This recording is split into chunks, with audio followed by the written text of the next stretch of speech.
Hello बच्चों, आइए प्रश्न को देखते हैं। एक वृत्त की परिधि तथा क्षेत्रफल संख्यात्मक रूप से समान है तो वृत्त का व्यास है। और यहाँ पे चार विकल्प दे रखे हैं। चारों विकल्पों में जो सही विकल्प होने वाला है उसका चयन करना है। प्रश्न को हल करने से पहले इसकी मुख्य अवधारणा के बारे में चर्चा कर लेते हैं। मुख्य अवधारणा, तो यहाँ पे देखो वृत्त के बारे में चर्चा करनी है तो एक वृत्त यहाँ पे बना लेते हैं। मान लो कि ये वृत्त बना दिया। अब इसमें बीच में केंद्र हो गया। केंद्र से परिधि तक की जो दूरी कहलाती है उसको बोलते हैं त्रिज्या। मतलब ओपी जो होगी वृत्त की त्रिज्या कहलाएगी। इसको बोलेंगे वृत्त की त्रिज्या। ये बराबर हो जाएगी आर के। और ये ओपी हमने बोला है। इसके बाद वृत्त की परिधि मतलब चारों तरफ की जो माप होगी उसको परिधि बोलेंगे। इसको सी से निरूपित किया जाता है जो कि बराबर हो जाएगी 2 गुणा में पाई गुणा में आर।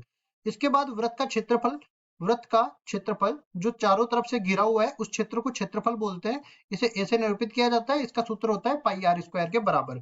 अब जैसा कि सवाल में हमें बोला है कि संख्यात्मक रूप से इसकी परिधि और क्षेत्रफल आपस में बराबर है तो बोलेंगे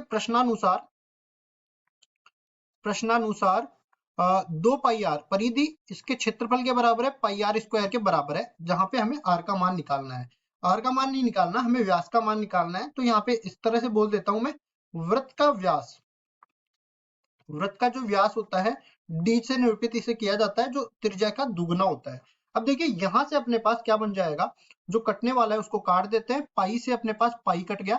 या फिर इस तरह से इस तरह से समझो कि हमें आर का मान निकालना है।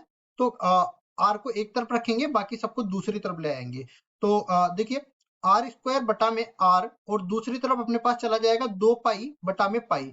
देखो एक पक्ष से दूसरा पक्ष परिवर्तित किया जाता है तो गुणा से भाग में चला जाता है, भाग से गुणा में आ जाता है, जोड़ से बाकी में चला जाता है, बाकी से जोड़ में आ जाता है। तो यहाँ से देखो आर जो है यहाँ पे गुणा में था, ये भाग में चला गया, और पाई यहाँ पे गुणा में था, ये भाग में चला गया। अब यहाँ से पाई काट सकते हैं, वैसे मैंने डायरेक्ट काट दिया था, कोई फर्क नहीं पड़ता यहाँ से।